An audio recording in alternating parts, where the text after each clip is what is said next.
akong bata. Simpleng tahanan siya'y tungkit. Walang yaman na may pagmamalaki. Pag-asay sa kanyang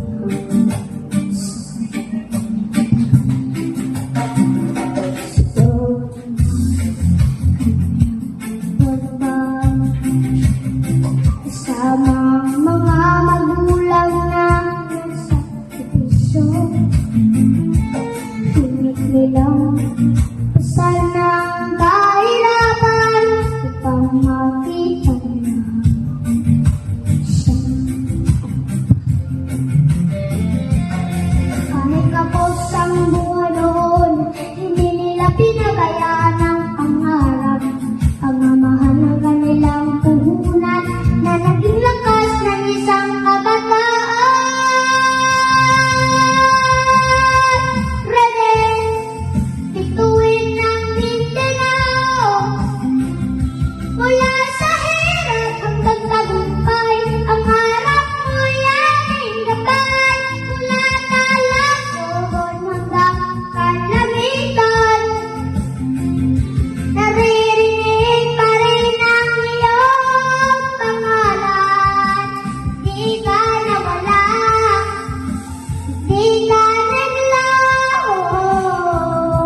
Ikaw ay buhay sa puso ng Mindanao.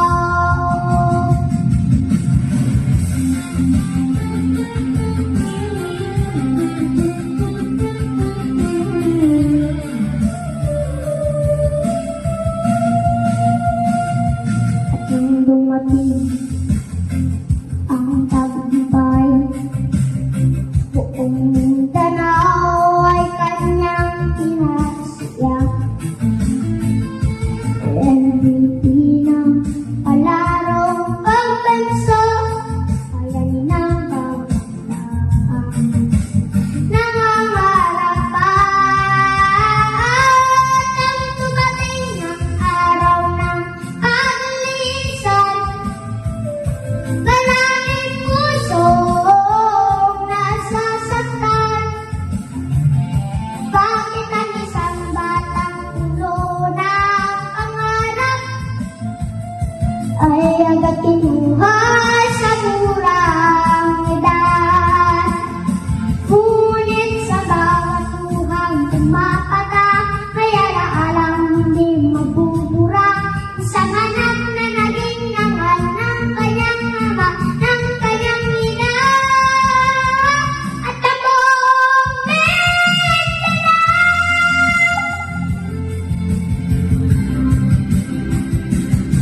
Rene, anak ng Mindanao, pangarap ng iyong ama at ina. Maaaring nawala ka sa aming paningin, ngunit kailanman hindi sa aming damdamin. Mananatili kang buhay sa bawat tagumpay, sa bawat laban, sa bawat pangarap. Bituin ng Mindanao, bituin ng Mindanao.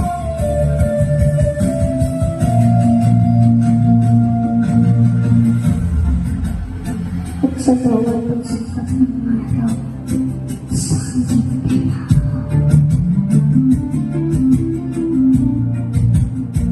isang bawat lang hindi mapili. Renegade, okay, patebo niya, inspirasyon ng kabataan. Ang bituin